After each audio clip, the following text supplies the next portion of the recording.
dari tim optimasi, P2P, bisa dipanggilnya Gista aja, sebenarnya sih nama gue Gita Savitri, cuma karena Gita banyak, ada hospital, ada konten juga, jadi, panggil gue Gista aja.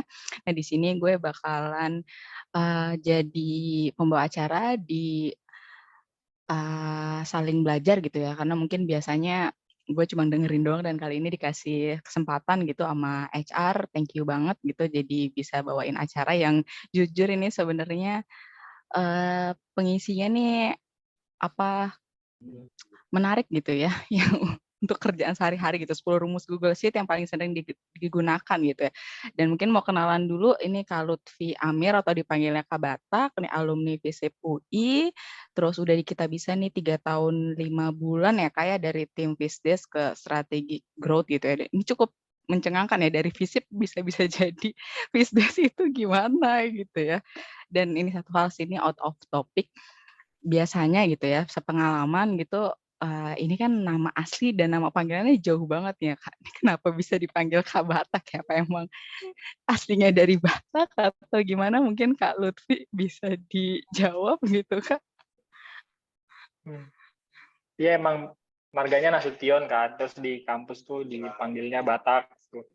Tapi tuh sebenarnya awalnya ceng-cengan aja gitu, kayak Batak nih anak daerah ambis gitu loh, ambisius gitu. Jadi Oh. kayak bukannya si Tohang Mas, enggak, Oh, Coki berarti gitu. kelihatan sih ya, BEM FISIP gitu ya. Ini jangan-jangan yang sering itu ya, demo-demo juga nggak nih? Aduh. Alhamdulillah sih nggak terlalu sering ya. Oh, nggak terlalu sering gitu. Bukan si Tohang tuh Mas, ditanya Niki, bukan si Tohang. Oh, bukannya si Tohang. Aduh, Niki jangan-jangan salah nih ya, pas lagi ngisi CV nih.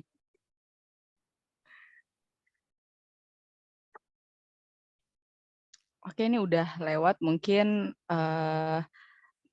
ke acaranya langsung dari Kak Lutfi. Ini ada nanti kan dibahas nih 10 konten, 10 rumus Google Sheet gitu ya, paling digunakan untuk kerja, penjelasannya, dan mungkin nanti terakhir boleh nih ya Kak, kalau misalnya memang mau dipraktekin langsung, karena biasanya sama sih dari gue atau mungkin yang lain, ini sering digunain tapi sering banget lupa karena nggak pernah tiap hari make. Mungkin teman-teman nanti juga bisa sambil, digunain gitu ya. Thank you, balik langsung ke Kak Lutfi. Nggak bisa nggak bisa ganti pikiran. Gimana sih? Oh gini gitu. Oke oke oke. Ini udah bisa. Halo teman-teman, terima kasih ya Gista atas waktunya. Kasih juga buat HR udah invite gue untuk jadi apa nih? Jadi pengisi ya. Jadi saling belajar lah gitu sama teman-teman juga gitu. Dan disclaimer aja gitu, gue juga nggak se apa ya, segitunya gitu dengan Google Sheet. Itu ada apa? Nah, jadi di sini gue cuman akan ngejelasin yang gue pahami aja gitu, yang gue ngerti gitu. Dan kalau ada kesalahan gitu, teman-teman bisa koreksi langsung aja gitu. Dan benar kalau secara format ininya apa ya? Kelasnya nanti juga akan ada prakteknya langsung gitu ya. Jadi gue akan share screen terus kita langsung ke Google Sheet-nya dan nyobain satu-satu rumusnya gitu. Ini pertama banget, selamat datang di Belajar Bareng Batak ya, di Google Sheet. Sini gue akan, kayak tadi gue bilang, gue akan ngejelasin soal sebenarnya nggak 10 rumus ya, akan ada lebih gitu. Dan rumus-rumus ini yang paling sering gue pakai di kerjaan gue gitu. Jadi mungkin akan ada case-case di mana rumus-rumus yang sering gue pakai itu nggak kepakai di teman-teman gitu. Jadi gue udah nyoba kayak mikir ya, bertapa gitu, ini cocok nih kayaknya, enggak nih kayaknya gitu. Jadi kayak mohon dimaklumin aja kalau ternyata rumus-rumusnya enggak sesuai ekspektasi gitu. Cuman yang paling penting tuh gue akan ngejelasin konsep dasar daripada either Google Sheet dan sebenarnya penggunaan formula itu kayak gimana kayak gitu. Oke, kita lanjut. Nah, sebelum gua ngomongin Google Sheet gitu kan pasti kayak orang bakalan kayak, ya kan Google Sheet sama Microsoft Excel sama gitu. To some extent ada kemiripan gitu, cuman gue akan ngejelasin kayak kenapa kita bedanya Google Sheet sama Microsoft Excel gitu. Nah ini dia. Jadi kalau Google Sheet itu sebenarnya kan based on-nya itu spreadsheet kan.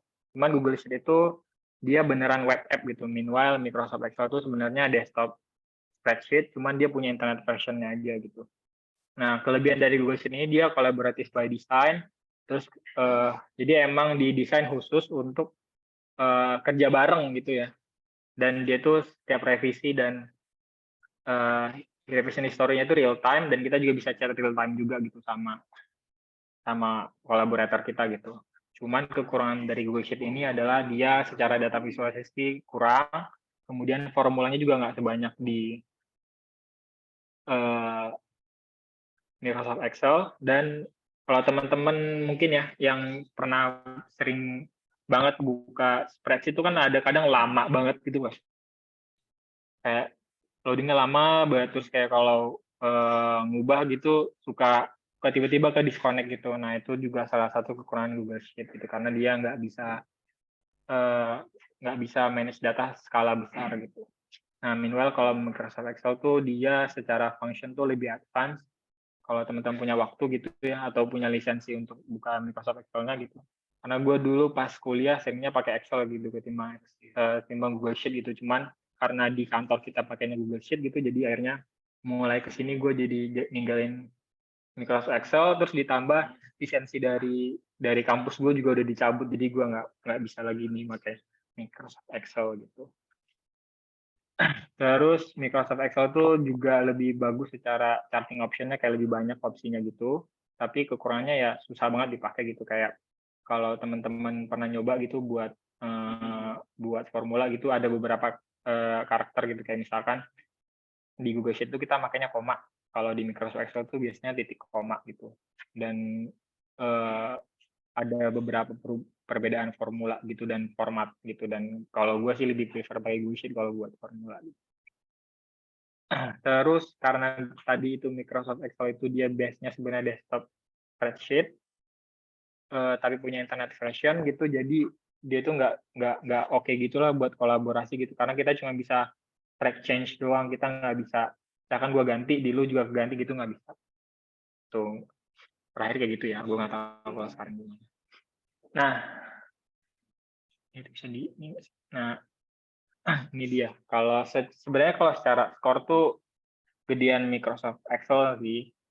Cara data analisis dia lebih bagus, automation-nya dia lebih banyak, bahkan lebih advance gitu daripada Google Script di Google Sheet gitu. Dia terus ada add-in-nya lebih bagus juga gitu. Tapi menurut gue tetap Google Sheet gitu, karena ya udah Google Sheet tuh gratis gitu, dan ya udah kita cuma perlunya itu, dan yang kita pakai di kantor juga itu gitu. Jadi ya Bill Gates lah gitu pokoknya. Nah, tadi gue udah sempat jelasin kayak Google Sheet tuh secara features tuh apa aja gitu. Dan gue coba ngejelasin kayak best practice kita using Google Sheet itu apa aja gitu, karena secara functionality itu Google Sheet itu bisa dipakai sebagai database, bisa visualization tools juga bisa gitu. Kayak kalau teman-teman suka buat chart gitu juga kan bisa ya di Google Sheet gitu, atau analisis gitu juga bisa di Google Sheet gitu. Tapi kekurangannya adalah kalau kita mau build database di Google Sheet, ini cuma bisa lightweight doang gitu, maksimal row-nya itu cuma 5.000. Lebih dari itu kan kita nggak bisa ya. Nah, meanwhile misalkan kayak data kantor tuh, misalnya data donation di kita bisa itu kan row-nya mungkin bisa jutaan sekarang ya, nggak tahu juga. Itu tuh kan gede banget gitu, jadi nggak memungkinkan untuk Google Sheet gitu. Makanya kita pakai BigQuery misalnya gitu. Terus secara visualisasi kan Google Sheet tadi gue bilang bisa gitu, tapi dia cuma bisa simple doang gitu. Kalau yang lebih advance kan kita pakainya Tableau gitu. Terus data analis juga bisa nih kita pakai Google Sheet gitu, tapi mungkin lebih bagus pakai Python gitu atau R gitu. Kalau kita mau menganalisis data secara lebih komprehensif gitu. Nah, karena itu kayak sebenarnya Google Sheet ini kayak apa ya? Bisa semuanya, tapi kalau dikerjain untuk sesuatu yang gede banget gitu dia nggak bisa gitu. Jadi gampangnya kayak ya udah Google Sheet ini kita bisa pakai untuk kebutuhan kita sehari-hari. Jadi kayak one time tinggalin gitu. akan sangat susah nge-manage, kecuali misalkan kita mau-manage database, tapi untuk kita doang gitu, yang mungkin secara entry data tuh nggak akan nyampe 5.000 gitu. Begitu. Nah, sejauh ini ada pertanyaan sebelum kita masuk ke rumusnya? Ada ya? Oke, kita lanjut aja ya kalau gitu. Oke, gue lanjut ke 10 formula yang paling sering digunain. Nah, sesuai judul daripada kelas ini ya, adalah mungkin kalau teman adalah ntar juga formulanya nggak akan 10 juga gitu. Kayaknya lebih deh, gue lupa. Cuman gue akan ngebaginya itu tujuannya yang pertama untuk database, kemudian untuk analisis, dan untuk visualisasi. Kayak gitu. Nah, ini dia. Jadi kalau teman-teman buka di Google Sheet tuh, di bagian insert, itu sebenarnya kita bisa lihat ada function, dan itu tuh bisa kebagi banget berdasarkan kategori rumus gitu, mulai dari array, kemudian ada web, ada logical, ada statistical, text, database, lookup gitu, atau yang bahkan feature add-on-nya dari Google gitu. Kalau misalkan teman-teman pengen cek ya, itu tuh ada di sini.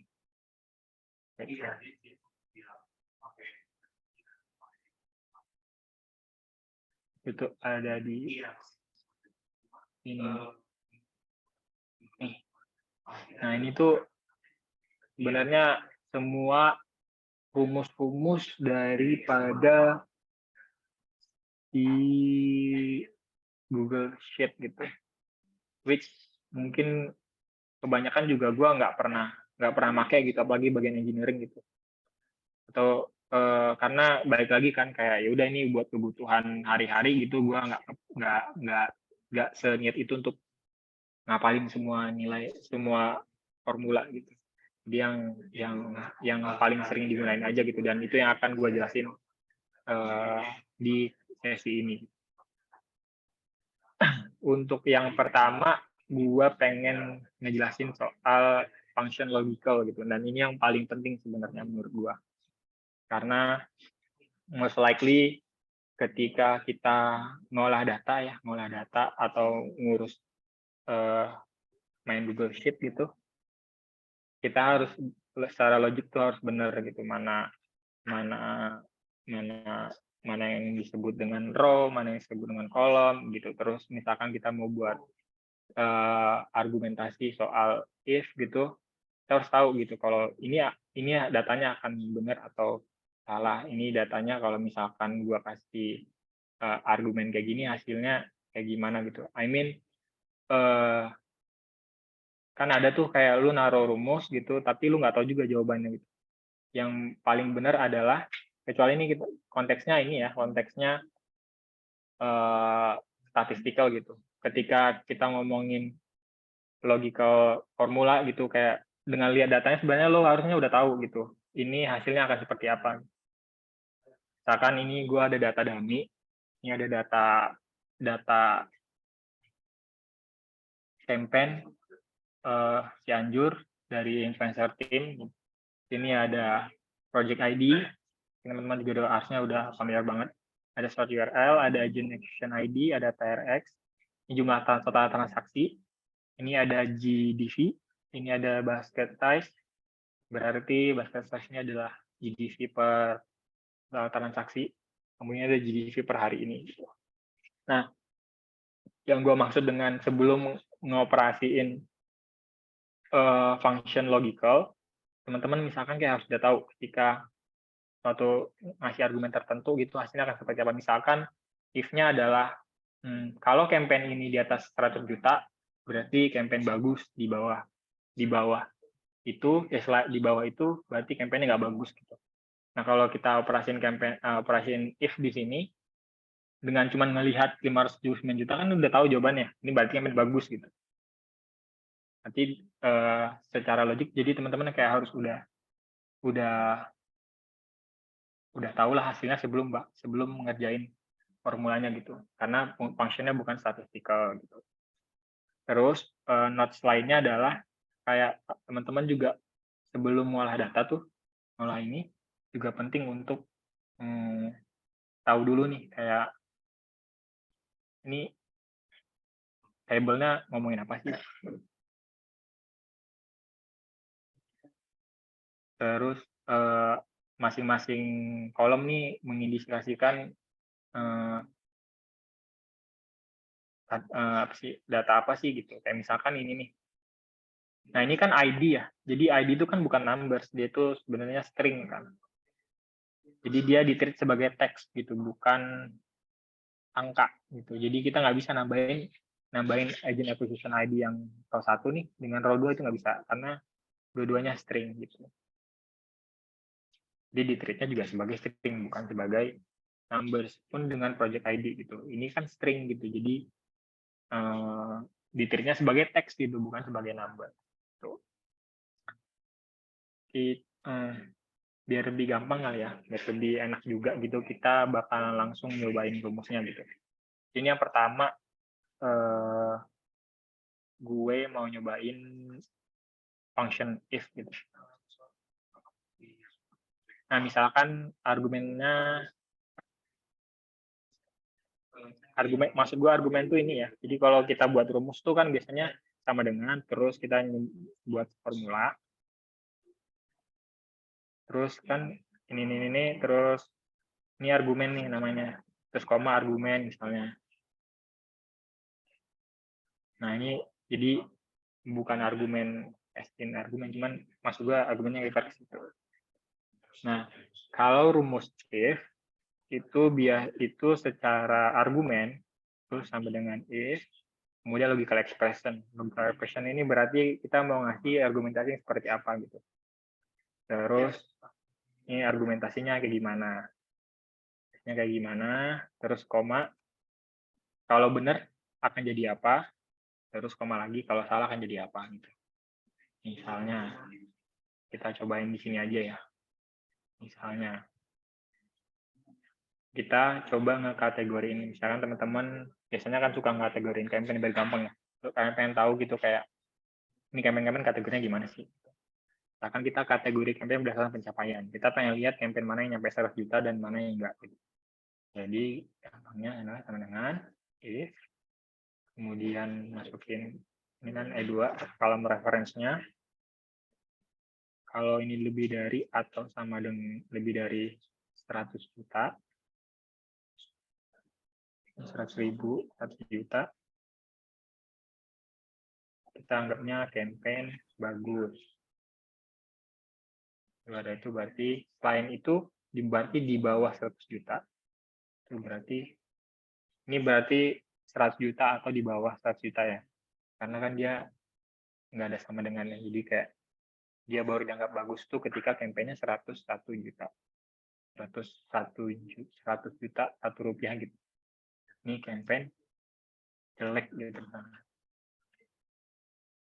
Nah, ini kan kelihatan nih, mana campaign bagus dan mana campaign jelek. Jangan campaign jelek deh, kayaknya ada orangnya di sini. Campaign belum perform gitu.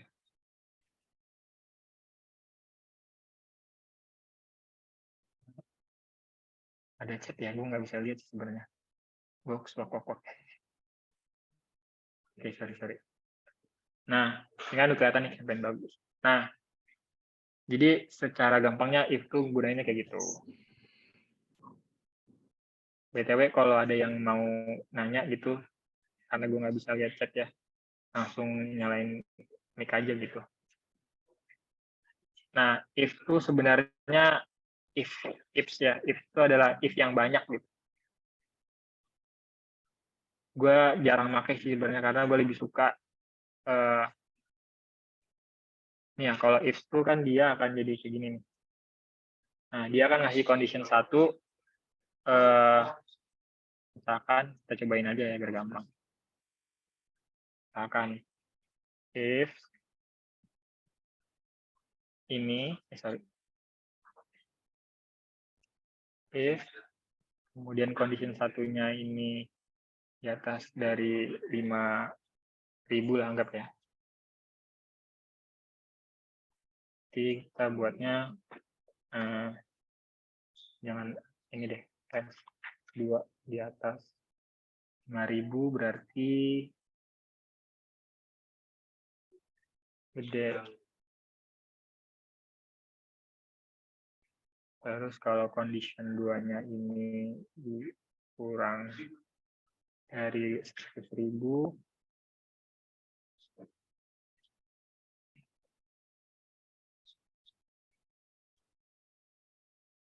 nah kayak gini. Jadi nggak ada yang ini, ini di bawah kredit.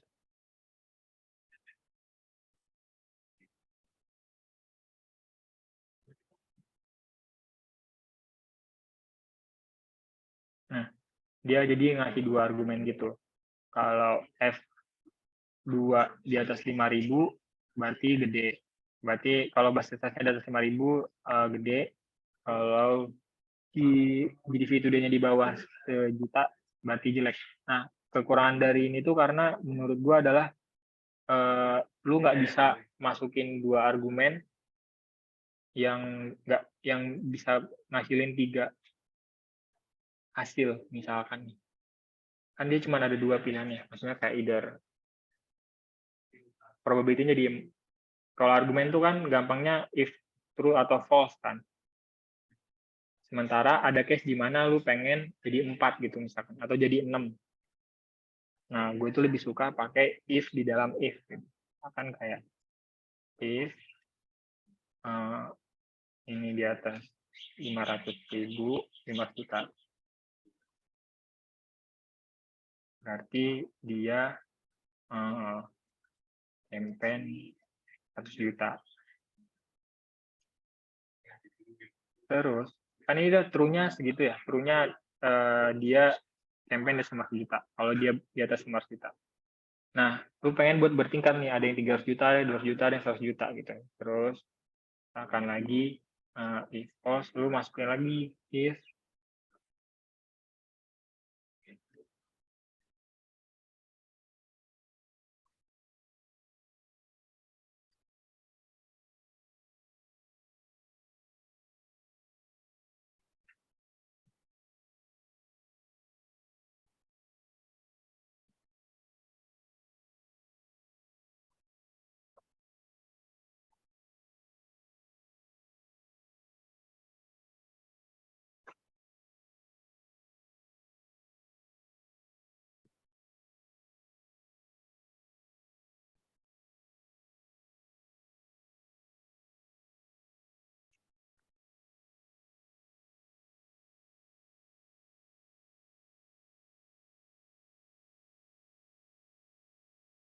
nah kayak gini nih.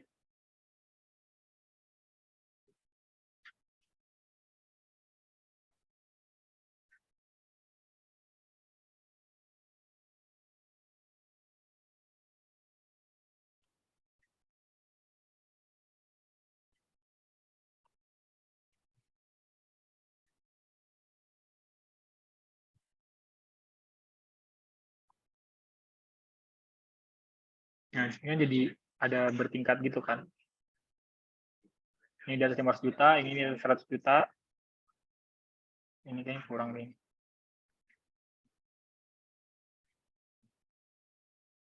Ya pokoknya gitulah, ini ada konfigurasi yang salah gitu. Jadi bisa masukin berapa hasil gitu ketimbang kalau pakai if gitu. Which gue lebih suka ini karena lebih banyak aja gitu. Kayak bisa masukin banyak variabel gitu. Jadi sebenarnya sama aja sih if dan if tuh. Kalau mau ada langsung chat terus, ya teman-teman. Ini ada pertanyaan juga nih Kak. Nah, Condition 1 pilih 1 kotak sama blok banyak kotak ke bawah, apa bedanya atau memang ini menangkap pertanyaannya dulu ya. Mungkin ini maksudnya Kak Bataknya nyontohin satu-satu, terus apa bedanya sama banyak kotak, itu mungkin apa B mau langsung voice over B? B agak bingung nih ya B sama pertanyaannya juga. iya langsung voice over aja nggak apa-apa. Iya Pak, itu tadi kan yang formula yang pertama tuh yang if tuh dalam Ini. tanda kurung kan ya tadi sih masih F2 kalau nggak salah ya. Ya E2 sorry.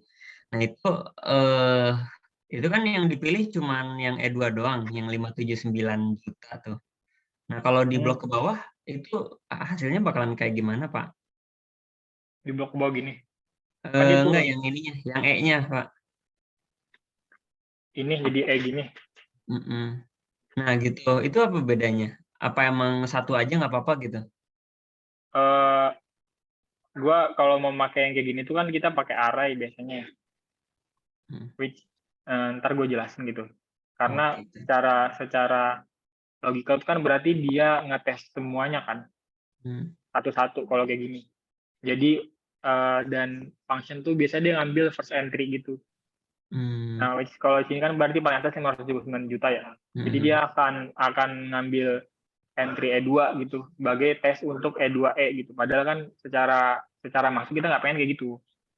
Gitu. Jadi eh, pun nge-store-nya kan di satu elemen, di satu sel doang kan. Nah, itu yang jadi bakalan kita nggak akan nggak valid gitu ntar hasilnya, karena kita ngetes semuanya secara logical benar, secara argumen kita di atas 100 juta atau enggak gitu.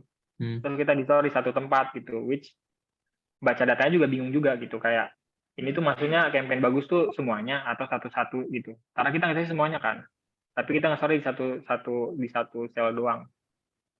Kalau kalau mau ngetes ke semuanya ya, maksudnya kita buat E2E gitu, biasanya pakai array aja gitu. Hmm. Oke, oke, oke. Which nanti gue jelasin soal array formula. Oke, siap-siap. Oke. Mantap. Terus ini ada if error gitu. Nah, teman-teman pernah nggak sih kayak misalnya nemu rumus yang kayak gini nih. Misalkan kita mau nge-sum nih. Kan kita bagi deh GDV today dibagi GDV gitu. Berarti kelihatan nih kayak berapa gitu. Terus teman-teman ketemu kayak gini nih. Nah, ini kan dia error ya. Dan di table tuh kayak gak enak banget gitu kan, lihat ada div gitu kan. Nah, sebenarnya caranya adalah kayak kita ngambil, kita ngasih function logical gitu ke si sel ini gitu. Jadi kalau hasil lu error cuy, lu keluarnya ini ya gitu. Misalkan kayak kita buat if error. Nah, ini kan kalau ini kan, nah kan value-nya ya. Berarti argumennya apa gitu. Argumennya kalau G61 dibagi E61 itu error, gua akan ngasih pengennya apa, misalkan kalau gue lebih sukanya gue kosongin gitu, jadi ya udah dia kan kosong itu. Nah, ini tanda titik dua nih, kutip dua kali ini artinya kosong, jadi kan dia nol itu. Nah, itu sih kan enak gitu ya, rapi gitu ngelihat table gitu, nggak ada tanda-tanda tanda seru ini gitu. Nah, itu kalau dia error, which ditunjukin sama Guisen itu bentuknya div gitu. Nah, gimana kalau misalnya yang ditunjukin itu stringnya ini, mungkin ya teman-teman ya, kalau lagi halookup gitu atau VLOOKUP, tunjuknya ini NA gitu. Nah, NA itu kan artinya not found gitu ya. Nah, kalau NA itu sama aja sih, tinggal ganti formulanya pakai if not gitu. Jadi kalau tadi if error, nah gitu. Terus dua fungsi lagi itu adalah and sama or. Ini yang logical ya. And itu kan berarti enggak ya. And itu kan berarti dan ya. Jadi dia secara function tuh dia nyoba dua ini apa? Dua logical expression gitu. Dua argumen dan akan ngasih tahu true atau false gitu kan. Jadi kan dua tuh bisa jadi dua ini jadi misalkan teman-teman nih tesnya di misalnya hari-hari, misalkan argumen pertama Batak karena kita bisa gitu. Terus yang kedua Batak orang Batak gitu. Itu kan dua-duanya benar, berarti returnnya akan true gitu. Kalau misalkan kayak Batak karena kita bisa gitu, Batak orang Jawa, salah satunya salah kan, berarti returnnya akan false gitu. Nah, misalkan kalau kita implementasiin ini di atas 1000 gitu ya. Terus yang basket size-nya di atas 100.000. Ini turun false kan. Tuh. Karena salah satu argumennya nggak tercapai gitu. Itu fungsi false. Fungsi N gitu. Kalau misalkan dia benar, dia kan true gitu. Nah, kalau or sama aja sih. Cuman dia akan ngambil salah satunya aja gitu. Kan kalau GDV-nya di atas 100.000 atau basket size-nya di atas juta gitu. Which basket size-nya nggak nyampe sejuta kan, cuman GDV-nya nyampe 1000 gitu. Jadi true gitu. Nah, semua fungsi ini biasanya gua satuin ke dalam satu fungsi gitu. Misalkan kayak gua pakai if, terus gua habis di dalam if gua pakai n, terus di dalam if lagi terus gua pakai or gitu-gitu. Nah, itu bisa. Jadi ibaratnya kayak buat function logical bertingkat gitu. Jadi misalkan nih case pertamanya kalau Batak karena kita bisa dan dia orang Batak, berarti dia A gitu. Terus kalau dia A tapi dia Kristen, berarti dia C gitu. Nah itu jadi kayak harus dibuat mind mapping-nya gitu. Kayak cara function logical bertingkatnya akan kayak gimana gitu. Misalnya gue coba kasih contoh ya. Gue agak mager gitu buat sendiri. Misalkan aku kasih kerjaan gue aja lah. Tuh. Misalkan ini. Nah, kita mau ngecek kriteria misalkan kayak gini. Nah di sini kan gue coba ngasih argumentasi kalau pertama banget nih di ini ya. Kalau si GDV-nya di atas 50 juta, which di sini true kan. Di sini atas 50 juta. Nah, ketika GDV-nya 50 juta, dia akan ngeran lagi nih, ngeran logical function lagi.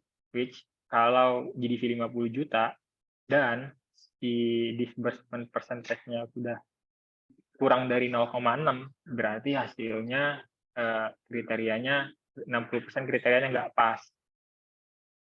Di sini argumen satu gitu. Jadi kalau GDP 50 juta, terus disbursement percentage-nya nggak nyampe 60%, berarti 60% kriteria not pass hasilnya itu. Tapi ketika GDP-nya 50 juta, dan disbursement percentage-nya nyampe 60%, berarti dia selesai di dan emergency pass kategorinya itu. Yang terakhir, kalau GDP-nya nggak nyampe 50 juta, gitu, berarti dia masuk ke emergency pass. 100% emergency gitu misalnya. Itu kan logika bertingkat ya. Jadi emang harus apa ya? Ya harus dipikirin lah gitu. Ibaratnya kayak jangan sampai berantakan logikanya gitu. Which penting banget. Tuh. Sejauh ini ada pertanyaan?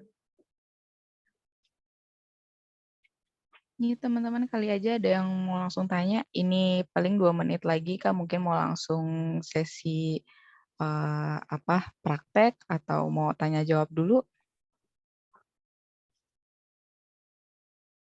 Nah, 2 menit lagi. 2 menit buat presentasinya doang kok. Maksudnya buat ituan presentasinya. Demi apa? Iya, cuma kan abis ini masih ada sesi tanya jawab, jadi nggak itu sih kalau mau dilanjut dulu. Boleh banget kok kalau mau dilanjut dijelasin sampai selesai. Ya udah, kayaknya nggak ada ya. Nah,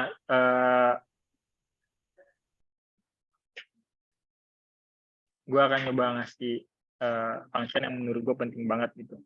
Nah, biasanya kan kayak teman-teman tuh role-nya itu bisa banyak ya, kayak misalkan kayak list approach gitu misalnya, terus ada list apa gitu yang nyampe puluhan gitu.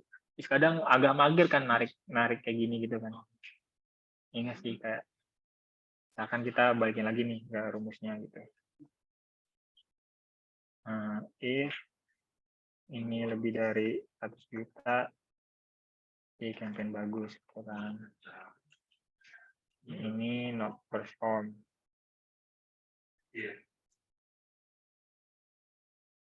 Nah, kan yang kalau yang biasa sampai ke bawah itu kan nggak selalu bisa ya. Terus kayak agak mager gitu kan nyampe kayak gini. Terus, apalagi kalau misalkan datanya terupdate terus gitu, kayak males gitu. Ngedrag-ngedragnya gitu. Nah, ada rumus namanya array formula. Nah, array formula ini cara kerjanya adalah dia bakalan nge-return argumen kita ke semua row yang di bawah dia. Nah, caranya gimana? Caranya adalah kita juga harus ngeblok array juga nih di argumentasi kita. Yang tadi pertanyaannya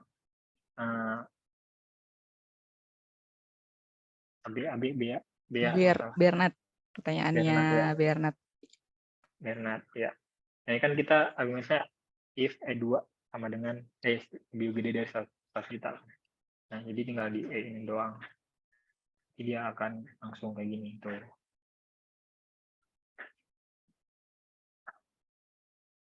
Jadi kan langsung ke bawah nih. Cuman kan ada case kayak gini nih. Apaan sih ini? Nggak agak nongol gitu kan. Sebenarnya kayak data kita kosong, ngapain di function, ngapain keluar gitu. Nah, kita bisa pakai function if untuk biar ini nggak keluar gitu. Nah, kan kita, kalau gue biasanya, kan baris ini tuh jelas ya, datanya ada di mana aja gitu. Dan penandanya paling jelas ada di project ID ya. Ini nih. Berarti selama A2-nya terisi, kita bisa mastiin bahwa yang lain itu akan terisi gitu. At least kita butuh data itu gitu. Jadi saja kita buat gini. Jadi masukin lagi if, terus A2, A tidak sama dengan 0. Ini artinya tidak sama dengan ya. Berarti kalau kolom A-nya nggak kosong, gitu gampang sih. Lu ngejalanin fungsi if ini cuy. Kalau nggak usah gitu. Nah, ini kan value if true-nya dia ngejalanin ini, kemudian ini di dalam if ya. Jadi ini tuh bukan bagian dari si A2 ini, bukan bagian if pertama, tapi ini if kedua yang ini. Nah, if pertamanya di mana? If pertamanya setelahnya. Jadi kita koma, terus kita kasih kalau A2-nya kosong emang mau ngapain gitu. Ya kosongin aja. Berarti kita masukin lagi kan 2 koma ini. Dan jadilah itu kan kosong jadinya. Gitu. Bisa juga pakai if not gitu atau if error gitu. Nah, itu tuh yang function array formula. Nah, terus ada query itu. Nah, teman-teman kan juga sering nih kayak dapat misalkan nih dapat campaign dari dari bisnis unit lain gitu. Atau kayak dari Tableau gitu terus dikasihnya data overall gitu. Cuman teman-teman kan pengen lihat. Aku cuma pengen lihat punya gue doang gitu. Nah, itu tuh bisa pakai tanpa kayak harus ngefilter terus apa macam, bisa pakai function query itu. Filter dulu deh. Kita pakai filter. Filter juga bisa sih. Ini filter. Terus kita ambil nih data yang ini nih. Ambil data yang ini, kita sort semua. Terus condition satunya berarti misalnya kita mau punya kita ya, berarti anggap deh agent acquisition kita itu si mana yang gampangnya? Nih, si 1.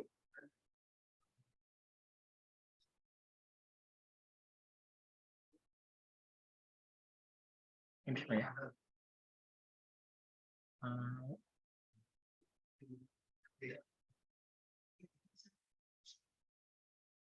Gue lupa, dia itu nggak bisa fungsi apa? Fungsinya harus numerik, misalkan kayak ntar kita kalau mau query itu kita pakai query, misalkan GDP-nya di atas 100 juta gitu.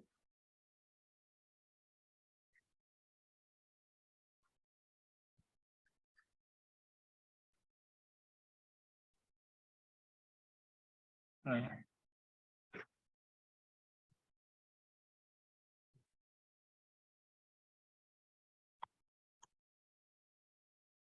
Nggak bisa sih. Sorry. Hmm,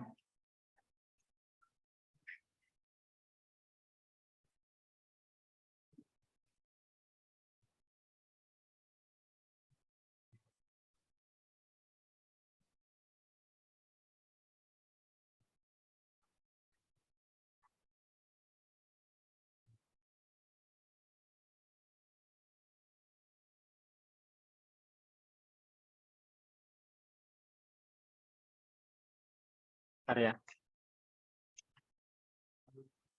Gue agak jarang sih pakai filter, biasanya gue pakai query karena di query sebenarnya kita juga bisa filter, misalkan kayak ini nih, dan dia tuh lebih lebih lebih apa ya, lebih oke gitu lah. Misalkan kayak kita mau ngambil kayak tadi ya, kita mau ngambil punya kita gitu, jadi agent acquisition-nya yang satu gitu. Jadi kita select all, itu berarti bintang, terus kita masukin klausul where ini berarti kita mau filter gitu. Where ini kan dia ada di C, where C sama dengan 1. Terus udah.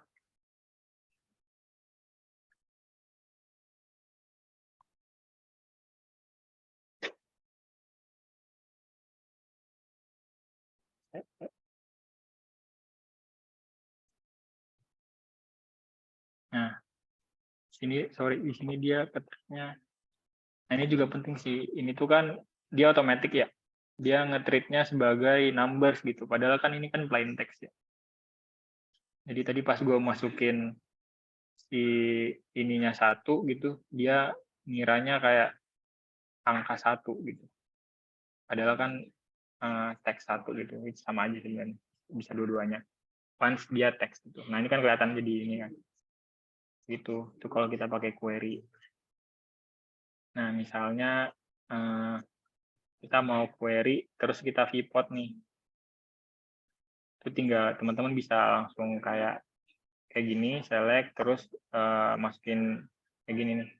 Pivot. Nah, pivot itu kan berarti dia ngelompokin kan. Misalkan teman-teman pengen ngelompokin berdasarkan agent acquisition gitu.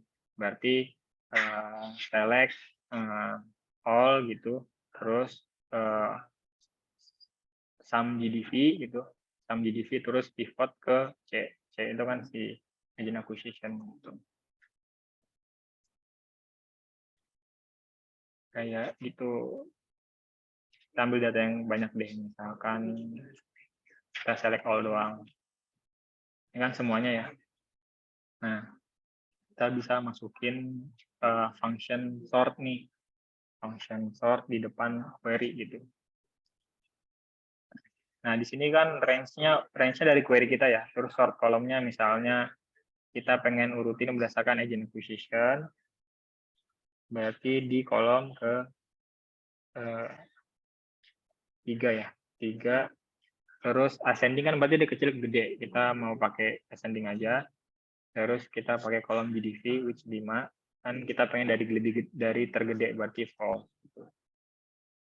Udah. Nah, di sini dia akan tersort berdasarkan agent acquisition. Jadi kayak sini kelihatan nih.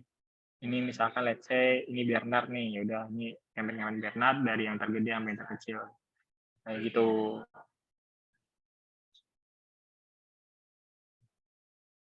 Sejauh ini ada pertanyaan atau kayak mungkin lebih enak sistemnya ini kali ya, lebih ke apa ya, teman-teman ngasih case gitu, kita coba solve bareng-bareng gitu. Karena kayaknya kalau mau belajar rumusnya aja gitu kayak gampang gitu, bisa bisa bisa ngerjain apa, bisa nyari Google, bisa nyari YouTube gitu. Karena gue juga belajar dari situ gitu, kayak ngambil kelas online gitu, terus ngulik-ngulik sendiri gitu.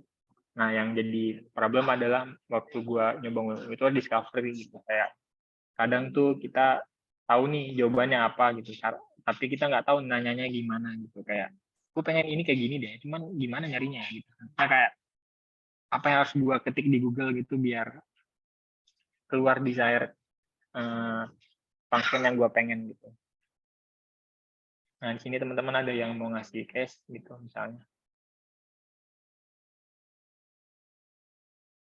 Kalau yang tadi Kak, misalnya apa tadi kan udah NA tuh, terus tadi kan banyak juga ya, misalnya yang sorry nih jadi nanya duluan MC-nya, biar sekalian pas lagi buka, tadi kalau misalnya kita tahu, itu kan tadi banyak argumen-argumen, terus juga ada kayak apa tanda-tanda gitu buat di fungsinya sendiri. Itu cara kita tahu misalnya ternyata kita ada salah masukin argumen atau itunya gitu nggak sesuai sama kita tuh gimana gitu? Atau memang dari awal tuh kita harus udah tahu dulu argumennya dan apa fungsinya, apa fungsi yang mau kita cari buat dapetin yang kita mau. Misalnya tadi kan di sini tadi contohnya kan mau lihat GDP misalnya di angka 100 juta tuh lebih maksudnya campaign bagus gitu ya. Tapi ini kita mau cari itu, cuma kadang-kadang kan kita bingung ya, ini rumus ini pakai yang mana karena terlalu banyak. Itu ada nggak sih Kak tipsnya? Apa memang kita harus apa memang cari tahu dulu nih kayak tadi Kak Batak bilang juga kadang-kadang kita udah tahu nih apa yang mau capai tapi kita bingung gitu nyarinya tuh di Google tuh apa ya rumusnya atau apa karena terlalu banyak kayak if atau array gitu. Mungkin bisa Kak dijawab gitu. Dan kalau misalnya kadang-kadang kita ngikutin yang udah sesuai yang formula itu, cuma kadang-kadang NA lagi terus kita cara tahu itu yang salahnya di argumen atau memang ada yang kita kurang nulis koma atau titiknya tuh kayak gimana gitu tipsnya. Oh, tipsnya. Jadi serunya si ini ya, ini kan sebenarnya kalau kayak gini tuh kan ada 2 function kan. Nah, kalau temen sebenarnya kalau dari pertanyaan lo ada 2 ya, gimana cara tahu apa yang pengen kita tahu gitu, which gue kadang juga nge-search ngasal aja gitu, nge-search ngasal aja di Google gitu kayak yang bisa gue utarain aja gitu. Misalkan waktu itu gue sempat nanya, gimana cara nyari regresi linear di Excel gitu. Atau kayak gimana cara ngelihat relativitas 2 variabel melalui Google Sheet gitu kan. Sebenarnya kan kayak ada function sendiri kan. Cuman ya udah ya karena kita udah tahu hasilnya mau apa gitu ya. Coba dijelasin aja ke Google-nya itu. Gue sering kayak gitu kayak gitu loh, ngerti nggak? Oke, paham.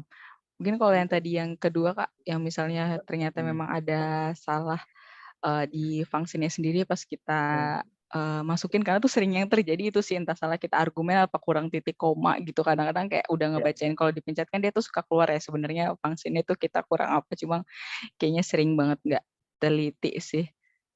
Kalau formula tuh kalau dia ada yang nggak benar, maksudnya secara formatnya dia kan keluarnya error gitu. Tapi kalau keluar NA, ya itu kan NA itu artinya kan not found kan, jadi nggak ditemuin. Jadi ibaratnya lo ngebagi satu identitas ke identitas lain gitu. Tapi identitas ini nggak ada gitu. Nanti dia akan nge-return-nya itu sebagai sorry itu error gitu. Misalkan lu nge-lookup nih, misalnya lu VLOOKUP terus misalnya lu VLOOKUP nama lu gitu di satu tabel nama gitu tapi nggak ada nama lu gitu dia kan nge-returnnya kan NA ya berarti sebenarnya formula lu benar tapi emang nggak ada hasilnya gitu. Nah jadi teman-teman juga ketika dia ngasih ngasih udah keluar tuh div lah error lah apa segala macem coba dilihat aja dia ngasih apa nih ngasih pesan error kayak gimana gitu.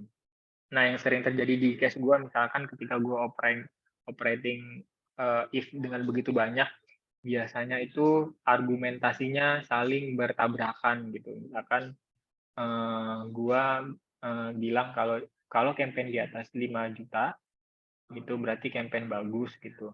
Tapi kalau di mana ya? Misalkan di atas 5 juta campaign bagus gitu. Tapi gue buat lagi gitu. Kalau dia tapi kalau di bawah 5 juta gitu, dia bagus juga gitu. Nah itu kan dia bertabrakan ya kayak, lu mau yang mana sih gitu kan? Si if-nya jadi bingung. Karena ada 2 argumentasi gue yang kontraproduktif gitu. Nah di situ dia biasanya ngasih pesan itu kayak expected 1 argument and result 2 gitu. Expected 2 arguments malah 4 gitu. Misalnya dia ngasih pesannya gitu. Nah, caranya adalah lu tes satu-satu if lu misalkan kayak kayak gini nih. Kayak gini ya. Ini kan dia bisa ngetes sebenarnya if A2 gitu. Kayak gini nih misalkan gue ketik true. Sorry. Aduh. Biasanya kalau lu ngejalanin if tuh ketika lu ngetik tuh dia udah ada atasnya gitu. Kalau kayak tadi tuh ntar misalkan kayak gini. Iya. Ini cara pertamanya. Nah ini kan kalau di atas 1 nih.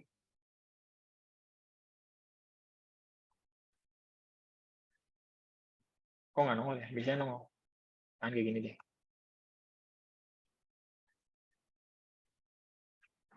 Nah ini dia udah nongol ya. Dia udah nongol di atasnya. Nah biasanya nggak tahu ini tadi nggak nongol. Yang ini nongol. Saya kayak gitu tuh dia udah langsung nunjukin hasilnya gimana. Jadi ketika lu ngetik-ngetik gini, baru dia nggak nongol kan. Which, ada yang salah sama rumus gua gitu. Cara keduanya adalah, gue biasanya kalau udah kebanyakan pakai rumus kayak ini kan baru dikit ya. Biasanya kalau sampai banyak banget gitu, ketika ada error tuh gue ngetes satu-satu gitu. Atau di part terakhir gue salahnya gitu. Misalkan ketika gue masukin argumen yang ini, rumus gue di error gitu. Misalkan kayak gini nih, ini kan rumus kedua ya. Nah ini kan rumus kedua. Sorry, ini kan rumus, ya ini rumus kedua ya. Ini kan formula if kedua nih. Kita masukin nih. Nih. Ini kan formula kedua. Ini kan dia benar ya. Dia nggak ngeluarin fungsi error gitu. Baru ketika gue masukin ini misalnya, gue coba ini. Nah baru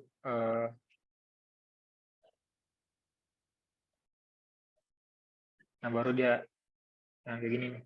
Ini kan dia bingung ya. Wrong number, argument with expected between 2 and 3, but got for argument. Karena ada koma di sini. Nah, caranya tahu itu gara-gara koma gimana ya? Sebenarnya seperti formulanya lagi sih. Dan by the time mungkin teman-teman juga ntar juga kayak akan kebiasa gitu untuk nge-track kayak ini salahnya ini yang apa gitu. Itu sih. Ngejawab nggak? Jawab banget, Kak. Thank you. Mungkin yang lain ada yang mau nanya juga, mungkin kan kerjaan yang bersinggungan langsung dengan Google Sheet. Tahu nih tadi sebenarnya ada udah yang japri tapi kayak nggak jadi. Mungkin Alma jadi mau nanya, nggak apa-apa. Atau mungkin yang lain langsung voice over. Mau nanya nambah table gitu, tapi agak bingung juga sih cara jelasinnya gimana, masa kasih file sini ya? KB bisa bantu ini nggak? Coba dijelasin dulu, siapa tahu Kak Bataknya mengerti gitu ya.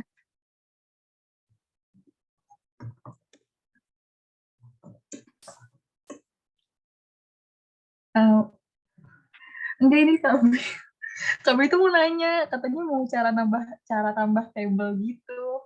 Tapi aku juga jadi bingung tambah table gimana. Apa mungkin mau langsung dikasih filenya ya?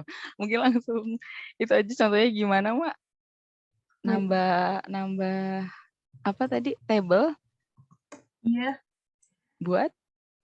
Buat di ntar. Apa mau dari data jadi ke table itu? Enggak, atau gimana? Kayak masih.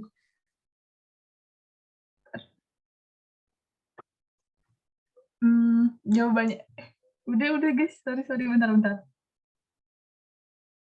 Lanjut dulu aja, Mas. Mungkin dari Kak Batak lanjut dulu aja nih, agak labil yang nanya.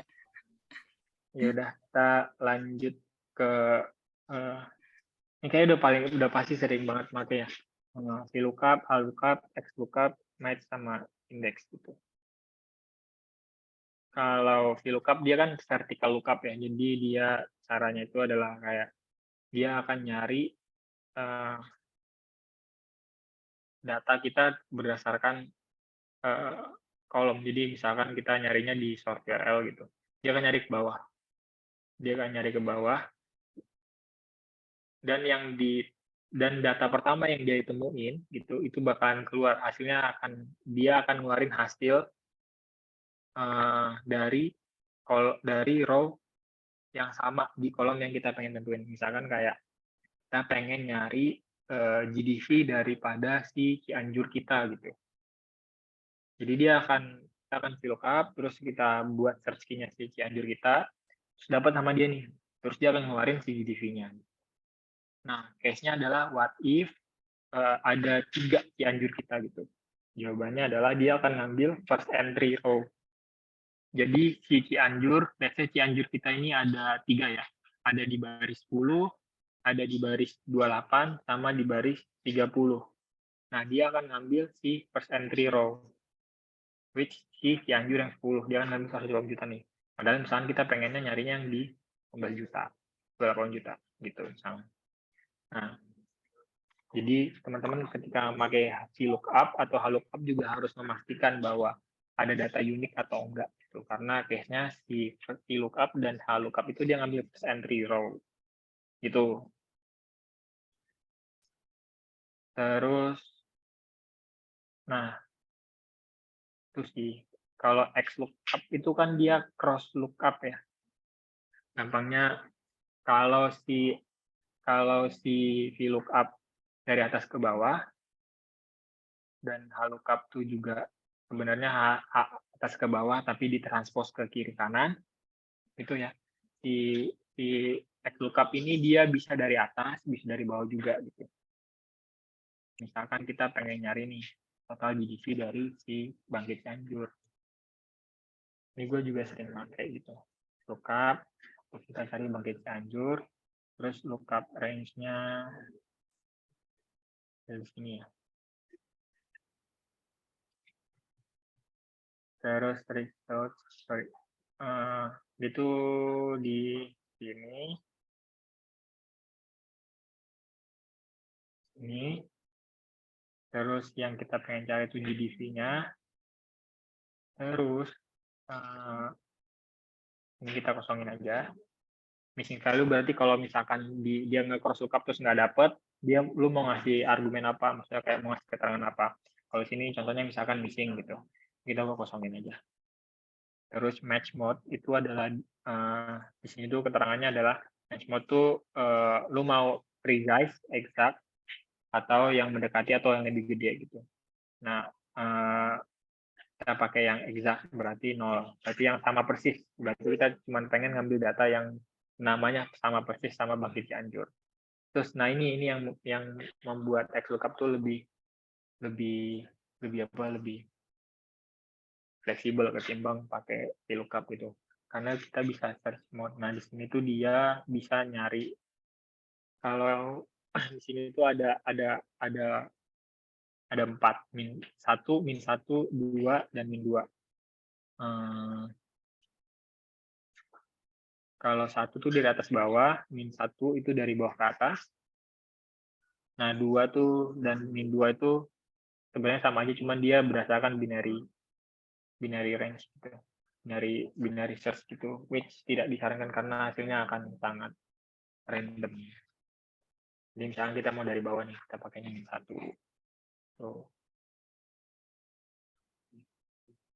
Ini datanya nggak keluar. Nah, intinya kayak gitulah rumusnya. Kayak gitu. Terus match ini sebenarnya dia ngasih tunjuk data lo tuh ada di posisi apa gitu. Misalkan kayak hasilnya jadi dan lo pengen lihat nih Bangkit Cianjur ada di row keberapa gitu. Sama juga si indeks juga kayak gitu. Maafin guys, bingung guys. Teman-teman di sini ada yang udah pernah, maksudnya sering pakai HLOOKUP, VLOOKUP, dan XLOOKUP nggak? Yang rumus-rumus ini.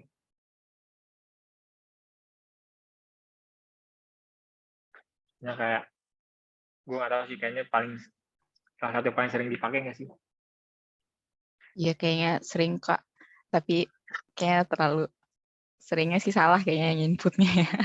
Karena nggak hafal rumusnya paling atau nggak cari-cari learning by doing kayak gitu biasanya. Tapi emang kayak paling sering sih VLOOKUP, HLOOKUP. Kalau XLOOKUP kayak jarang deh. Mungkin teman-teman ada yang sering pakai juga.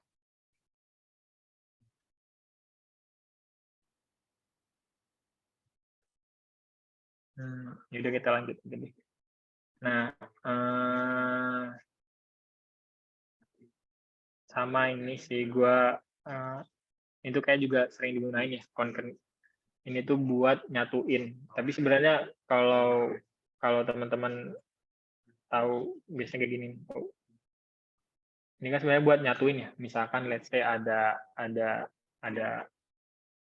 dua sel nih, misalkan kayak bisa kemudian bareng gitu. Si concatenate ini tujuannya adalah gabungin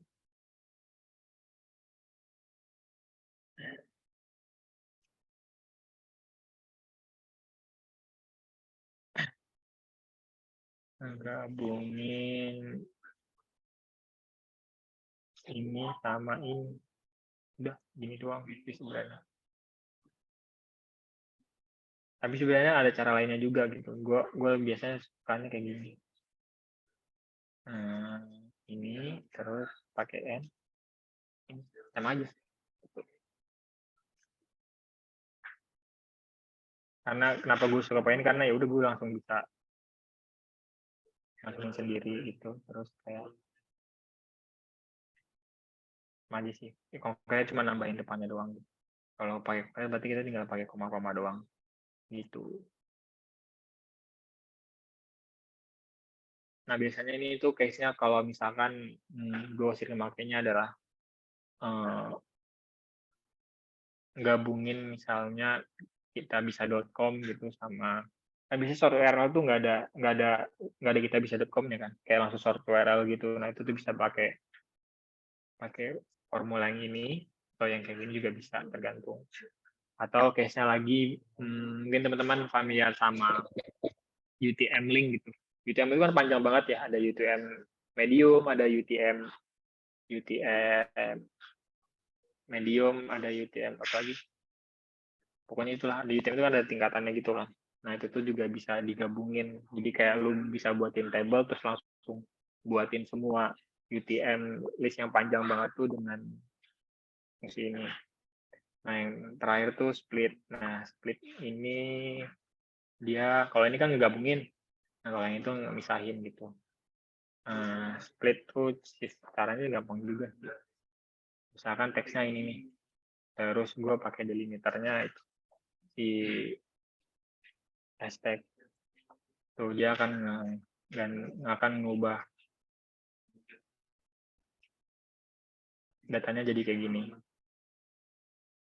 Gitu. Nah, fungsi split itu misalkan kalau mau yang lebih ininya ya. Jadi split itu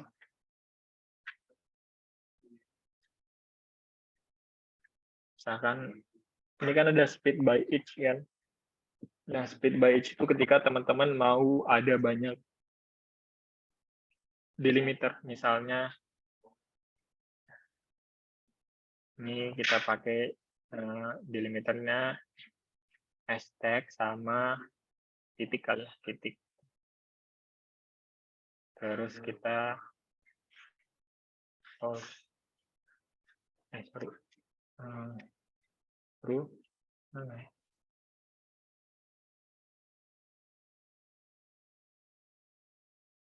coba contoh lain deh. Akan kita bisa saya di misalkan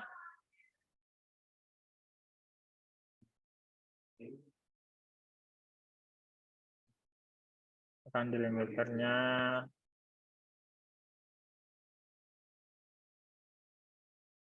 agak lupa. Nah, ini kan dia ini kan gue masukin delimiter itu A sama Y kan. Nah, harusnya kan kalau ini dibuat false, ini kayak gini nih. Nah, gini kan. Cuman karena true, dia akan nge-divide semua teksnya berdasarkan A sama Y gitu. Nah, ini fungsinya kalau teman-teman pakai Turing, kalau teman-teman punya banyak delimiter gitu, tanpa harus kayak buat beberapa kolom split gitu. Tuh. Oke deh, terus masuk ke materi yang terakhir, which ini tuh, jadi kan salah satu kerjaan gue di gimana di tim investor itu adalah biasanya gue sering banget kasih pertanyaan kayak, Pak, GDP kita segini nih, kira-kira untuk sampai segini tuh berapa lama ya waktunya? Tuh, pertanyaan pertama. Pertanyaan kedua adalah kayak, kira-kira besok GDP kita berapa ya gitu. Itu kan kita butuh analisis kan gitu. Nah biasanya gue pakai tabu gitu, cuman karena di sini kita belajar Google Sheet itu, jadi gue akan pakai salah satu rumus Google Sheet gitu yang mirip lah gitu dengan fungsi di tabu gitu. Nah di tabu itu sebenarnya gue pakai regression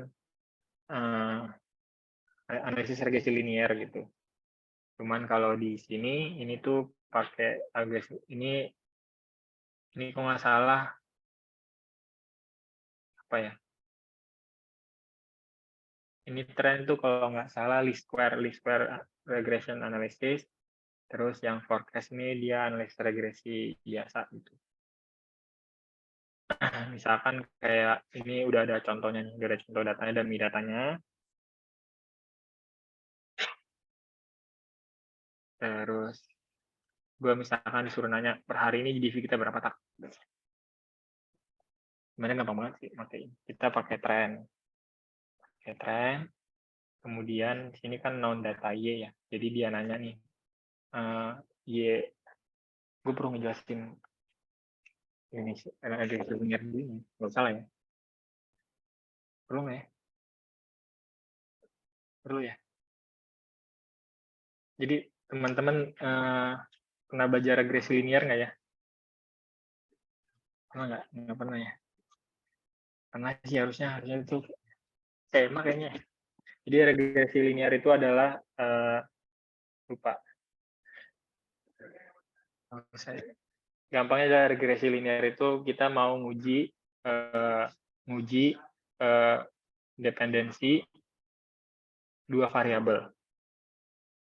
Korelasi dua variabel, di mana ada satu variabel independen dan ada satu variabel dependen. Nah, jadi kalau secara grafik itu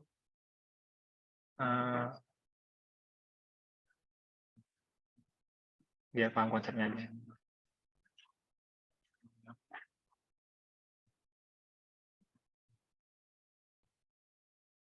Nah, ini sumbu Y. Mana sih buat ini? Ini sumbu Y. Ini sumbu X. Nah, regresi linear itu ini nih. Nah, Y ini adalah variabel dependennya, which jumlah GDP kita, dan X ini adalah harinya gitu. Jadi kita akan uji kayak kemiringan lah ya. Misalnya regresi linear itu uji kemiringan gitu untuk menentuin koefisiensi linear. Kemiringannya itu antar X itu berapa gitu. Antar hari itu berapa, kayak gitulah gampangnya. Nah, si tren ini gitu pakai rumus, kalau nggak salah itu least square masalah. Jadi kan kemiringan tuh ada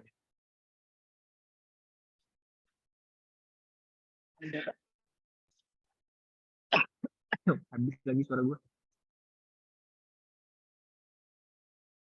Ada kemiringan ini kan gimana sih?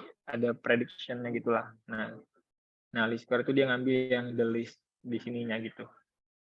Kan miring tuh ada ininya ya. Pokoknya itulah koefisien tuh. Gue bingung ngejelasinnya, yang gampang gimana.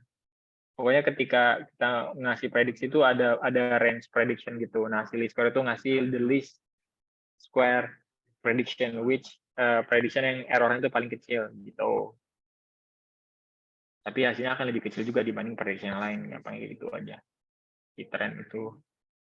Jadi biasanya gue ngejawab pertanyaan itu dengan ngasih itu aja gitu. Karena kayaknya kebanyakan kalau GDP-nya pokoknya banyak banget ya. Teman-teman pasti udah tahu gitu kayak momentum segala macam gitu. Nah, regression linear itu dia asumsinya adalah kita mau nge-nullify semua probability yang ada dan cuma ngelihat antara hubungan GDP sama hari gitu. Logikanya semakin banyak hari, semakin banyak GDP gitu. Udah gitu doang.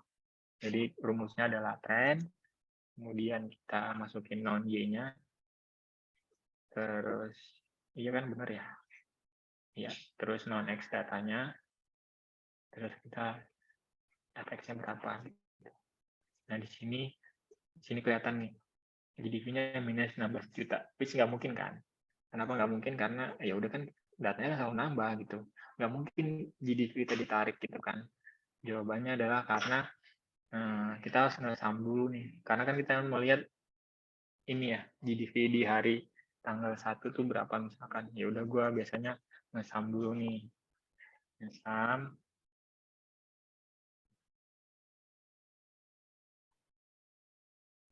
ada running totalnya gitu. Baru di sini gue masukin tren.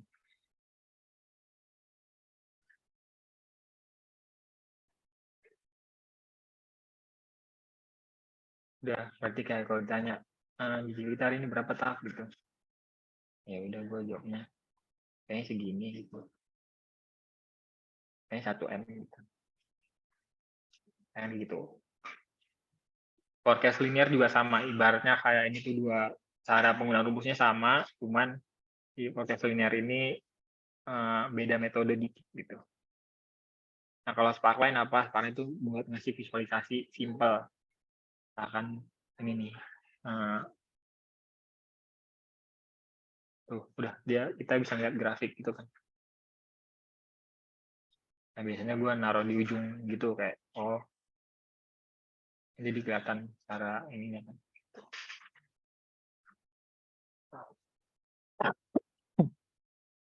Udah, materi dari gue itu aja sih. Kalau teman-teman ada yang mau nanya atau mau ngasih case atau Alma udah inget atau udah nggak bingung cara ngejelasinnya, boleh dijelasin aja. Boleh Boleh. mungkin So sih tadi sambil nunggu itu kali ya teman-teman buat nyiapin pertanyaan, kita foto dulu ya guys, mumpung masih banyak juga. Dan tadi ada titipan nih buat 5 orang yang beruntung nantinya akan dapat voucher Glean Class Export dari HR guys. Jadi yuk nanya, mumpung dapat voucher nih ya, lumayan kan kemarin HR baru nge-share Glean Class-nya tuh bagus banget. Jadi siapa tahu beruntung guys. Dan ayo kita foto dulu.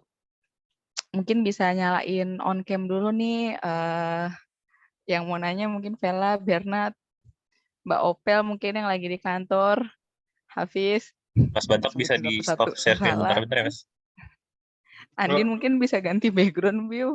Biar kita foto dulu. Yuk. Ini pada malu-malu apa gimana? Ayo guys, on cam. Sesama warga kita bisa.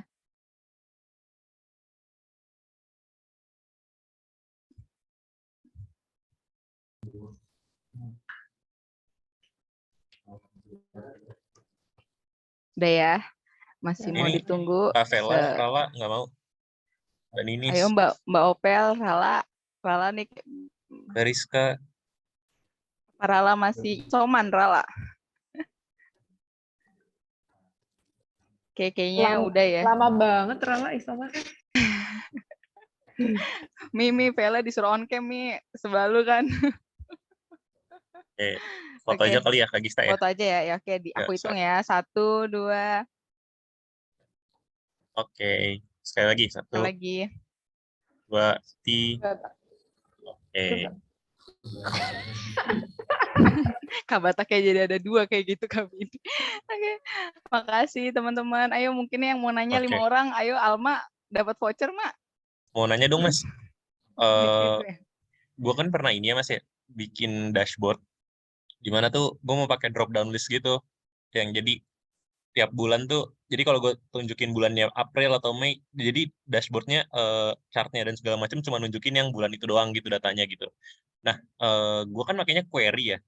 Gue makanya query, terus gue ambil chartnya tuh dari query aja. Cuma tuh ada masalahnya di mana ketika gue ganti bulan yang datanya dikit, itu tuh kan query-nya berubah juga ya. Yang misalnya tadinya dia 10 row nih, dari semua tahun nih. Terus udah gitu gue bulan April misalnya cuma 2 row doang jadinya. Nah, terus grand total dan lainnya itu juga naik juga gitu. Kalau nggak salah Mas Batak ini pernah ditanya Mbak Vidi juga gitu ya. Gimana sih cara itu Mas buat bikin kayak dashboard drop down list yang nggak berubah-berubah gitu meskipun nggak apa ya, sumber data itu nggak berubah-berubah meskipun kita ganti sort dari bulan-bulannya gitu.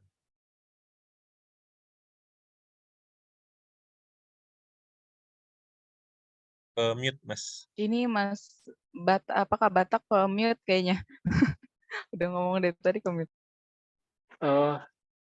Jadi ketika mau buat drop down, jadi kan kalau kita nge-query itu kita juga akan misalkan kalau nggak salah tuh bakalan kalau case lu ya ini bakalan ngefilter juga kan. Jadi ibaratnya ketika lu query ini si drop down-nya berubah gitu kan. Mm-mm.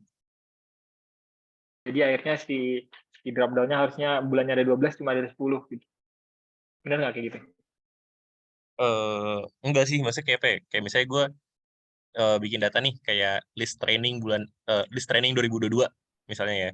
Kan ada 30 row nih misalnya. Tapi begitu gue ganti ke yang bulan April doang misalnya, itu tuh tiba-tiba jadi 8 kan karena memang cuma ada 8 row doang.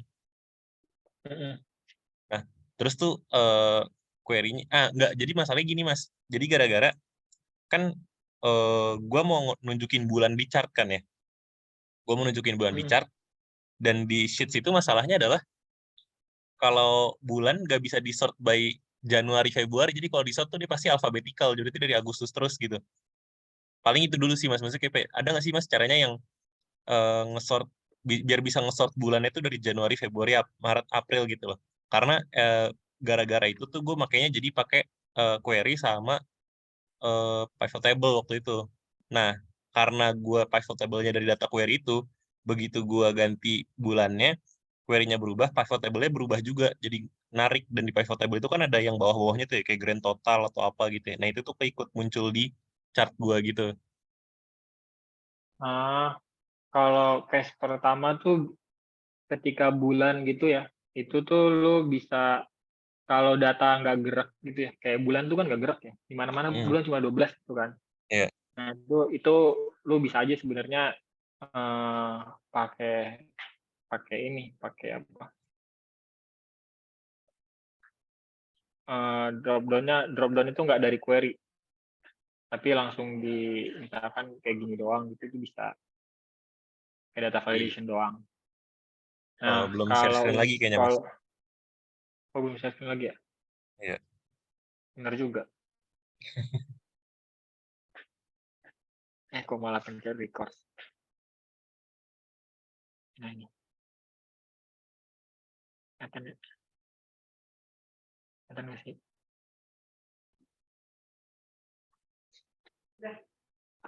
Nah kalau case-nya mungkin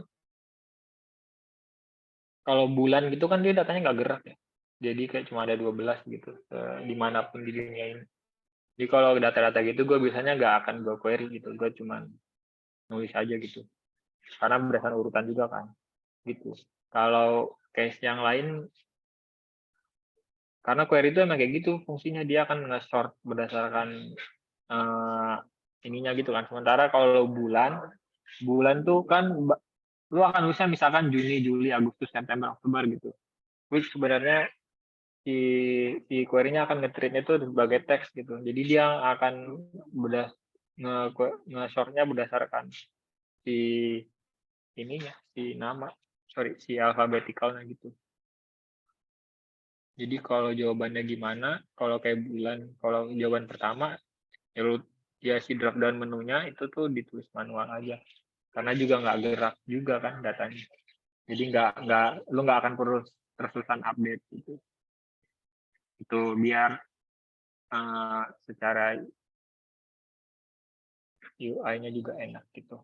Terus untuk case kedua, itu tuh kan lu bilang pivot table-nya berubah ketika lu ngubah ininya kan. Nah, pivot tuh kan dia ngambil data dari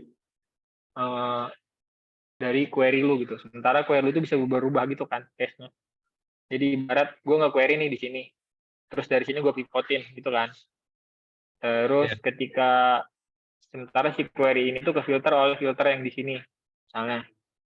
Jadi ketika gue ubah di sini, ini aku ubah, pivotnya aku ubah gitu kan. Benar-benar. Gitu kan. Ya jawabannya adalah ya lu berarti salah pivot gitu. Pivotnya harusnya ke data yang nggak geraknya gitu.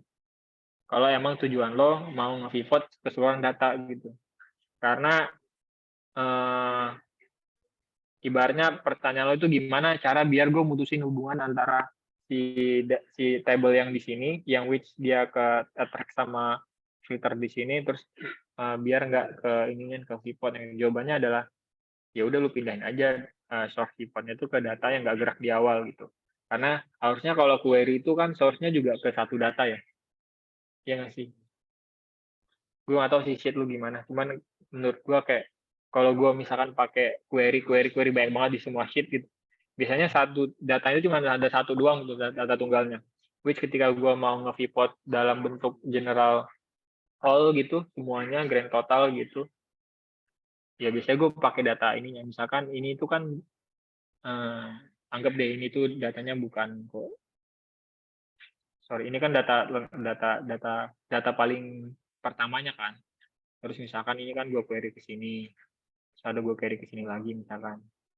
Ini lagi gue query. Ya berarti gue kalau mau case-nya kayak lu biar nggak kejadian, ya udah gue nggak pivotnya dari sini.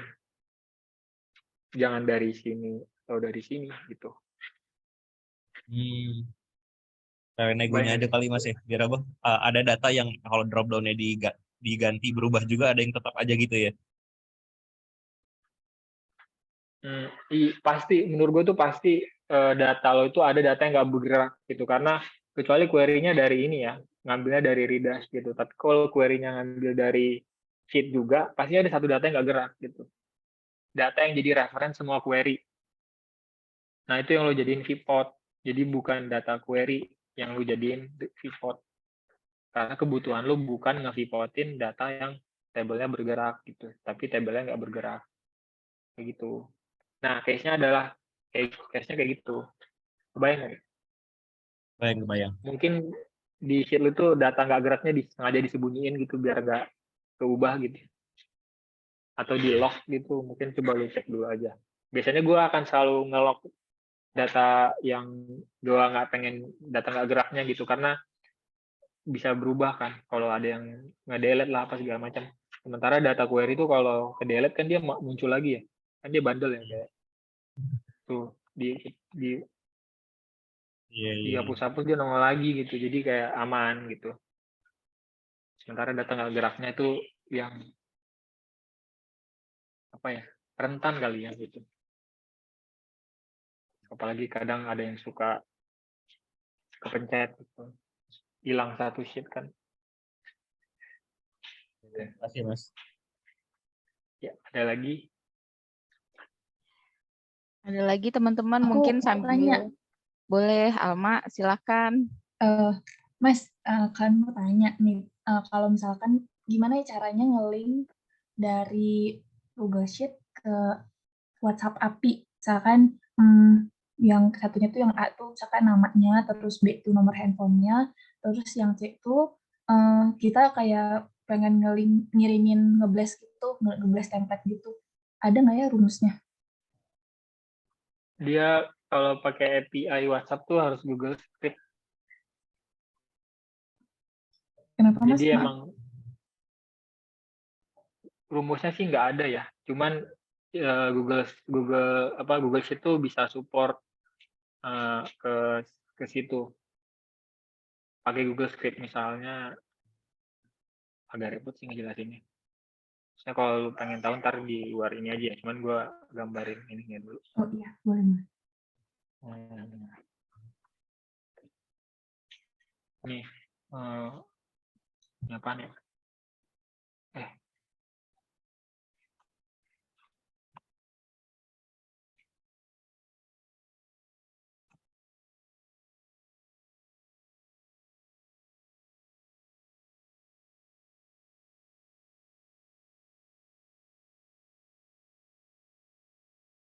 Nih, jadi kalau di awal presentasi itu gue sempat sebutin kan kayak ada automation gitu. Nah, automation tuh kalau di Google Sheet tuh namanya TypeScript gitu. Jadi kita bisa build perintah, jadinya nge-coding sendiri sih. Nge-coding kayak misalkan kalau di gua ini case-nya adalah gua mau ngirimin pesan ke WhatsApp gitu. Sini gua ngambil variabel L2 gitu. untuk dikirim ke WhatsApp. Jadi kalau mau yang kayak gitu ya, kayak lu automate ke WhatsApp gitu, ya harus pakai AppScript. Dan kalau API WhatsApp tuh sekarang bayar deh. Ingat gue udah bayar ya. Ya bisa pakai yang kantor kan ya, jadi langsung otomatis ngirim ke user gitu biasanya. Oh, ini kayaknya apa sih? Misalkan mau ngirim MOU gitu atau nge-blast campaign gitu, jadi udah ada template-nya. Jadi di situ tuh ada data campaign, data campaigner, terus ada nomor handphonenya, terus sebelahnya lagi mau ngirimin pesan tersebut gitu. Ini tuh otomatis kan ya? Maksudnya lu nggak ngeklik link kan? Otomatis gitu. Oh,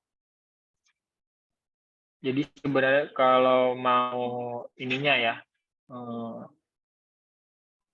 mau bukan tutorial sih bukan, step by stepnya mana sih sheetnya anjir. Jadi let's say ini tuh lu butuh let's say ini datanya deh, datanya ada nomor HP, ada ini segala macam, terus pesannya misalkan pesannya ini gitu. Nah, jadi si pesan ini terus lu masukin function, kalau nggak salah itu send masalah. Gue lupa. Jadi kayak coba lu cek deh. Ada pokoknya dia itu hyperlink yang kalau di Google tuh yang kita langsung bisa chat WhatsApp ke orang gitu, tau nggak? Pernah lihat nggak? Lu pernah ngeklik link terus kayak langsung ke WhatsApp orang? Iya langsung ke Ya kirim kan? gitu. Iya. Nah, terus itu lo buatin rumusnya kan. Jadi ketika lo klik akan mengirim pesan campaign bagus ke WhatsApp orang ini, misalkan taruhnya di sini di ininya. Gue lupa sih apaan nama rumusnya. Cuman gampang cari di Google tuh. Nah, terus si AppScript lo ngejalanin automation untuk ngeklik itu. Itu berdasarkan terus dikonekin ke API WhatsApp. Fungsinya gitu sih. Nah, kalau misalnya Google Sheet lo itu udah dibuatin API AppScript-nya sama nggak tahu ya sama tim data atau sama tim apa gitu udah dibuatin, jadi kayak lu tinggal ngeklik-klik doang, atau sebenarnya udah ada sistem auto blast gitu, tapi lu perlu mengkonfigurasi si sel-selnya gitu nggak? Atau lu sebenarnya pengen buat dari awal? Tadinya pengen tahu dari awalnya doang sih Mas, jadi kayak bisa link gitu ya. Bisa. Nah itu tapi gua tuh sebenarnya banget belum pernah nyoba API WhatsApp gitu karena berbayar kan, dan punya kantor tuh gua nggak punya aksesnya gitu. Jadi kalaupun gua di tim gua tuh juga gua nggak pakai API WhatsApp, gua kayak jatuhnya nge-bypass notifikasi handphone gitu biar bisa ngasih pesan. Cuman case lu kan mau pakai API WhatsApp ya. Nah, kalau secara logiknya itu berarti dari Google Sheet ke Google Script ke AppScript, dari AppScript ke API WhatsApp kayak gitu. Oke Mas. Itu Nanti sih. sambil googling lagi sih.